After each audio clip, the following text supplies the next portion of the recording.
Ni mimi Apostle Kevin na kusalimu kupitia jina la Yesu.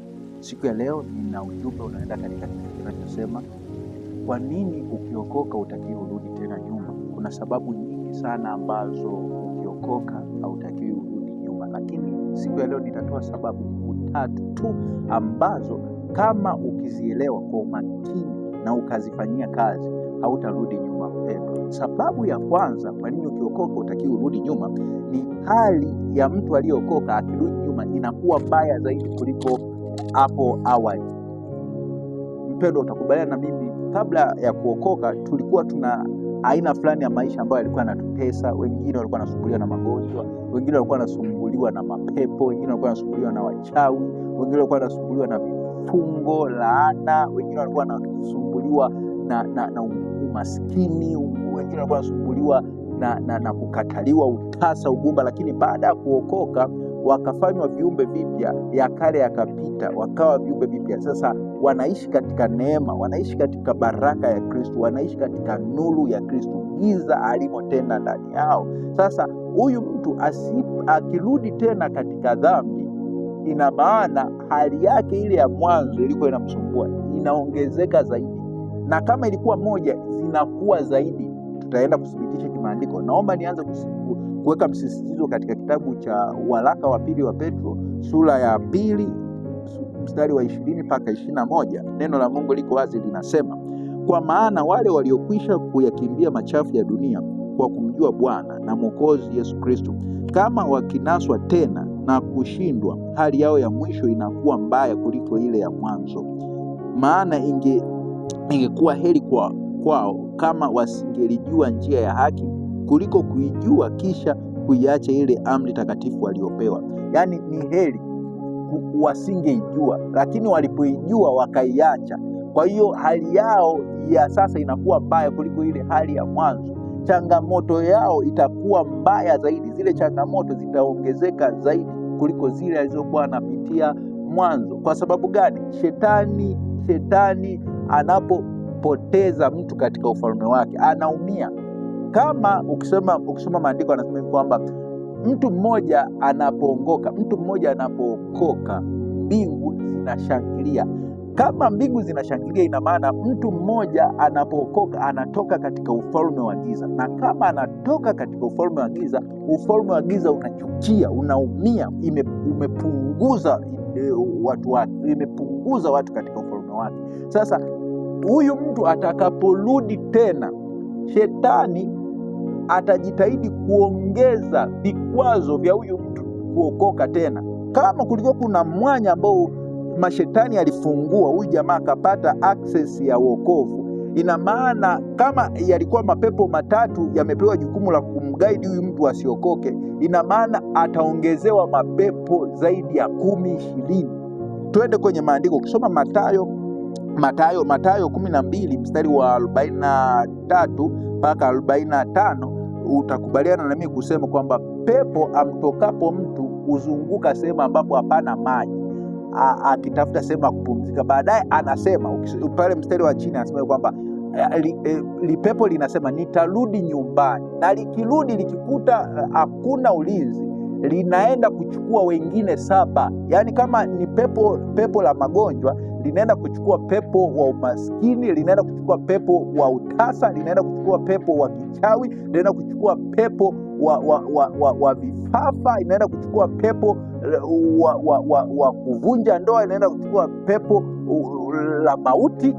Haya mapepo yote linaenda kuyachukua, linayaleta, linasema kwamba nyumbani kwangu kuko free. Kwa hiyo ina maana huyu mtu kama alikuwa na hali fulani ya kimaisha ambayo ilikuwa inamtesa, ina maana ataongezeka changamoto zaidi. Changamoto zitaongezeka zaidi kwenye maisha yake. Ndio maana ni muhimu sana utakapookoka hautakiwi kurudi nyuma. Hautakiwi kurudi nyuma mpendwa, kwa sababu shetani bado anazunguka. Ukisoma maandiko matakatifu yanasema kwamba mshtaki wenu anazunguka akitafuta mtu ammeze. Anaunguruma kama simba akitafuta mtu ammeze. Wapi? Ammeze katika ufalme wake, ammeze katika vifungo vya dhambi, ammeze katika vifungo vya mateso. Sasa ndugu yangu, swala la shetani kuzunguka hatafuti watoto wake, hana shida na watoto wake. Tayari watoto wake wako kwenye ufalme wake. Shetani anazunguka akitafuta watoto wa Mungu. Ndio maana ni muhimu sana baada ya kuokoka kushikilia na kung'ang'ania wokovu.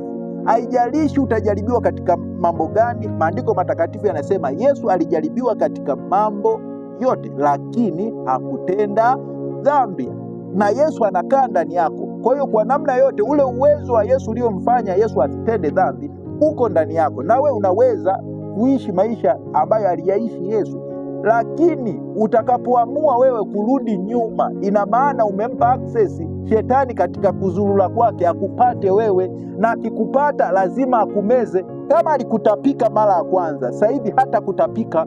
Ndio maana ni muhimu sana kushikilia wokovu, ni muhimu sana kung'ang'ania wokovu.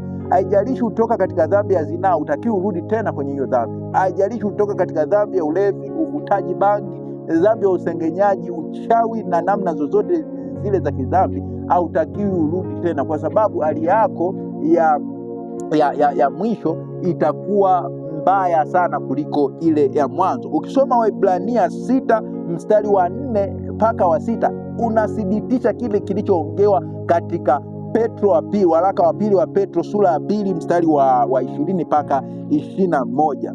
Amen. Kwa hiyo mpendwa, nakuomba popote pale utakapopata hii video, naomba uwe ndo msisitizo wako kwamba haijalishi nitapitia changamoto gani, sitamwazia Bwana mabaya. Maandiko matakatifu kitabu cha Ayubu kinasema licha ya majaribu yote, changamoto zote ambazo Ayubu alipitia, akumwazia Bwana upumbavu. Yusufu, ukisoma maandiko kitabu cha Mwanzo pale, anasema kwamba nifanye ujinga wa namna hii nimkose Bwana. Haijalishi utapitia changamoto gani, haijalishi utajaribiwa kwa jaribu gani, haijalishi kitu gani kitapitia kwenye maisha yako, utakapookoka shikilia wokovu. Macho yako yatazame mbele, usitazame nyuma. Tunapopanda mlima ambao uko in form of cliff, yani sehemu hakuna gentle, ni steep slope, yani steep slope is not a gentle. Hautakiwi kuangalia chini. Utakapoendelea kuangalia chini, fear inaongezeka, lakini wewe tazama kule unakoelekea. Macho yako yawe yatazame kule unakoelekea, sio ulikotoka, kwa sababu ulikotoka hakuna njia ya kukupeleka unakotakiwa kwenda, bali kule unakoenda ndio kuna hatima ya wewe unakotakiwa ufike. Kwa hiyo ni muhimu sana macho yako yatazame wokovu, macho yako yatazame msalaba, macho yako yamtazame Yesu. Haijalishi nini, hautakiwi urudi kwenye dhambi, kwa sababu hali yako itakuwa mbaya na ya kutisha. Na inawezekana asilimia kubwa sana watu wameokoka lakini wamerudi nyuma, kuokoka tena na kuwa ngumu.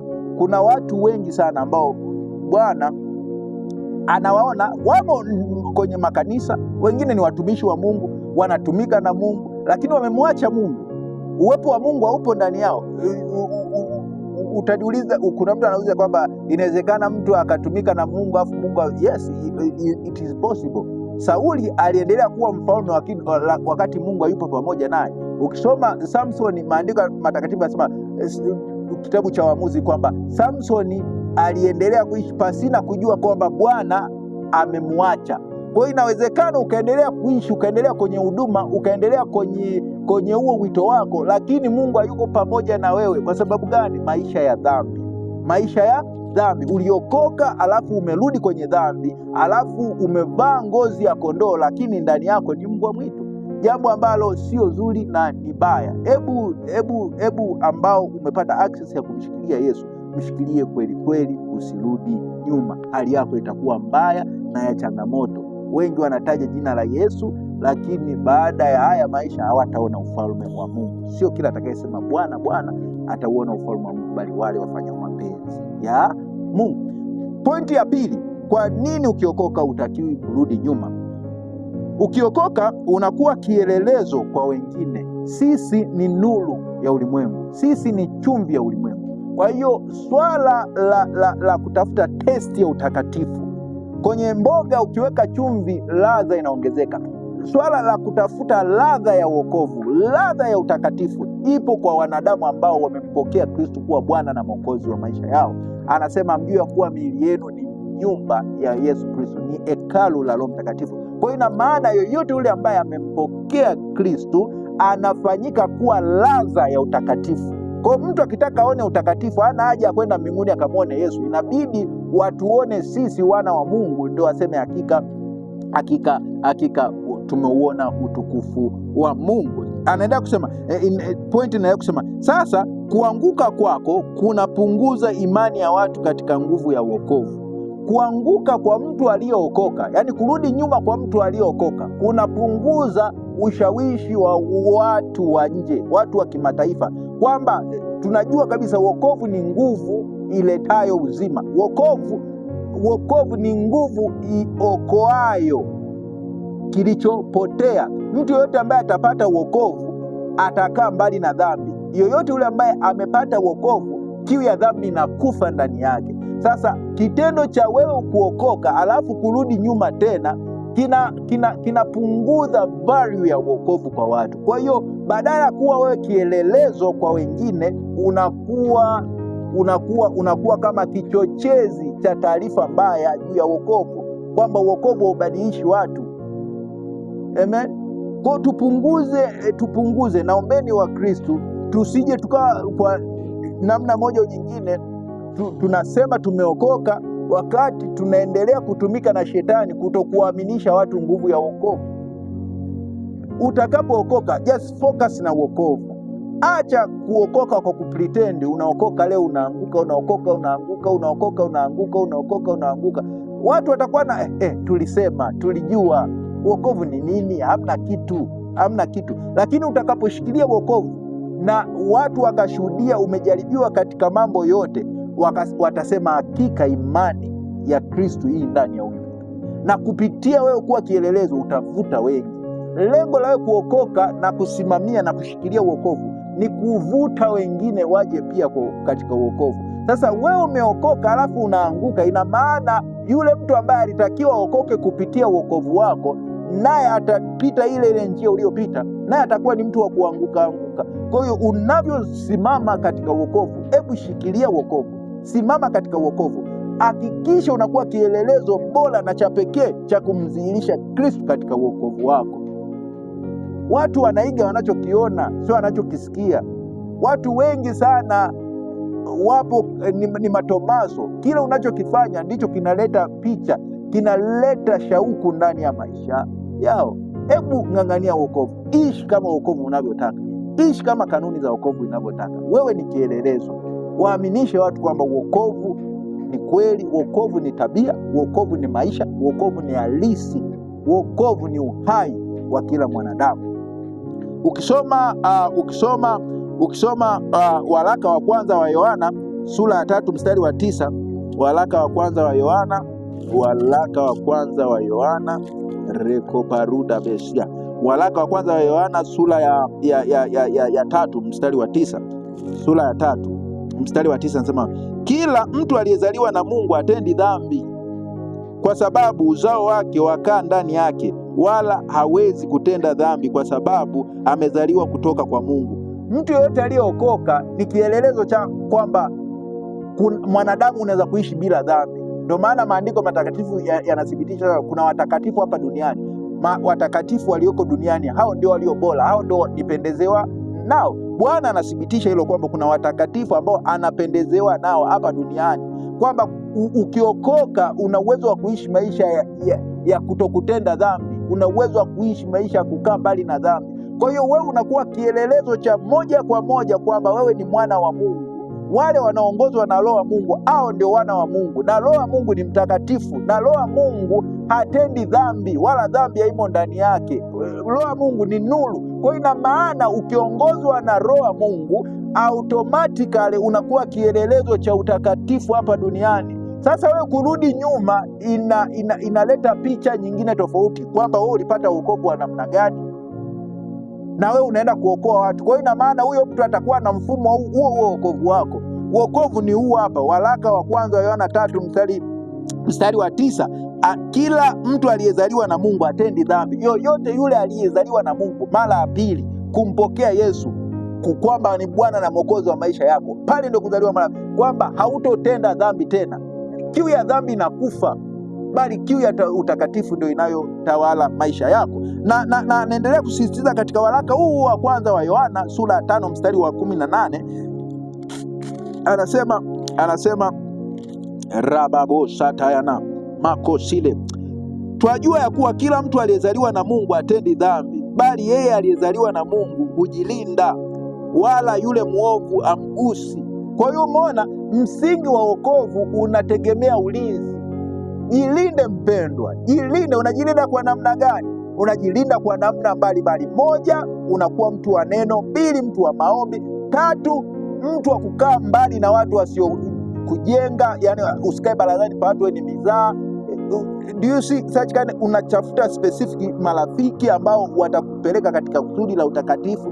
Nne, matumizi sahihi ya muda, mtu wa ibada, mifungo, na vitu kama hivyo vitakufanya uishi maisha ya uokovu na utakatifu sana, na utakuwa kielelezo bora kwa watu wengine. Bila hivyo utapotosha wengi. Njoo katika uokovu ni habari njema. Na jambo la tatu, kwa nini ukiokoka utakiwa urudi nyuma?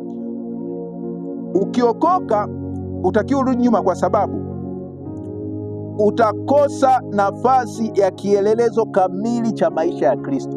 Yoyote yule aliyeokoka anatakiwa awe kielelezo kamili, yaani kama Yesu alivyoishi na unatakiwa uishi. Ndio maana ukisoma maandiko matakatifu yanasema kwamba kama mimi nilivyo mtakatifu, nanyi iweni watakatifu katika mienendo yenu yote. Kwa hiyo swala la wokovu ni wewe kuwa kielelezo cha Kristo Yesu hapa duniani. Yesu alivyoishi ya kupasa nawe uishi. Sasa kwa bahati mbaya kuna watu wameokoka kwa jina, yani wameokoka, tunawaita uokovu, lakini tabia wanamdhihirisha shetani.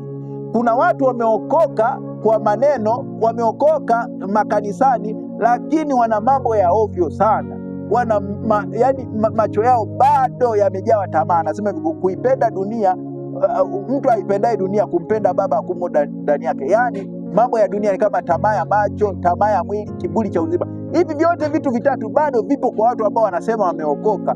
Mtu aliyeokoka atendi dhambi. Mtu aliyeokoka hana kiu ya dhambi. Mtu aliyeokoka anakaa mbali na dhambi. Kwa sababu gani? Anakuwa kielelezo cha maisha kamili ya Kristo Yesu. Amen. So ukiokoka utakiwa urudi nyuma. Ukirudi nyuma unakosa kuwa kielelezo kamili cha Kristo Yesu. Kwa unabidi usimamie wokovu, ushikilie wokovu, ili mtu atakapo kutazama wewe aseme hakika nimemwona Yesu. Atakapotazama kuongea kwako aseme hakika nimemwona Yesu. Atakapotazama mienendo yako, tabia zako, kuhusiana kwako na watu aseme hakika nimemwona Yesu, nimemwona Yesu. Hautakiwi urudi nyuma mpendwa, utakiwi urudi nyuma mpendwa, na kusisitiza hautakiwi urudi nyuma mpendwa. Shetani hana mema juu ya maisha yako. Shetani kazi yake ni kuharibu, kuchinja na kuua, lakini Yesu kazi yake ni kuleta uzima, tena uzima tele. Hebu tumdhihirishe Yesu. Tuache janja, wokovu wa majina, wokovu wa kuonekana kwa sura, wokovu wa kupigiwa makofi, wokovu wa kuonekana unahubiri vizuri. Hebu tuache ya mambo, tusimame katika wokovu ambao utahukumiwa kwa matendo. Wokovu wa matendo, watu waone matendo ya Kristo kwenye maisha yetu. Itakuwa ni baraka na neema, ambapo shetani ataona aibu na atakosa watu katika ziwa la moto. Ataenda yeye na malaika waasi. Sisi kwetu ni mbinguni. Jina la Bwana litukuzwe. Ni mimi Apostle Kevin. Tumezungumza pointi ya kwanza. Tumesema pointi ya kwanza, hali ya mtu aliyeokoka akirudi nyuma au akitenda dhambi, hali yake inakuwa mbaya kuliko ile ya mwanzo. Pointi ya pili tumesema ukiokoka unakuwa kielelezo kwa wengine. Sasa utakaporudi nyuma unapunguza imani ya wale watu kuamini kwamba uokovu una nguvu ya kubadilisha maisha ya watu. Jambo la tatu, unakosa kupata nafasi ya kuwa kielelezo kamili cha maisha ya Yesu. Ndio maana hutakiwi kurudi nyuma. Unatakiwa uwe kielelezo cha maisha ya Yesu. Unatakiwa uwe kielelezo kwa wengine kwamba wokovu una nguvu ya kubadilisha maisha ya watu. Unatakiwa ushikilie wokovu, kwa sababu hali yako inabidi iwe nzuri zaidi kuliko kurudi tena kuwa mbaya zaidi. Mungu akutunze, Mungu akubariki.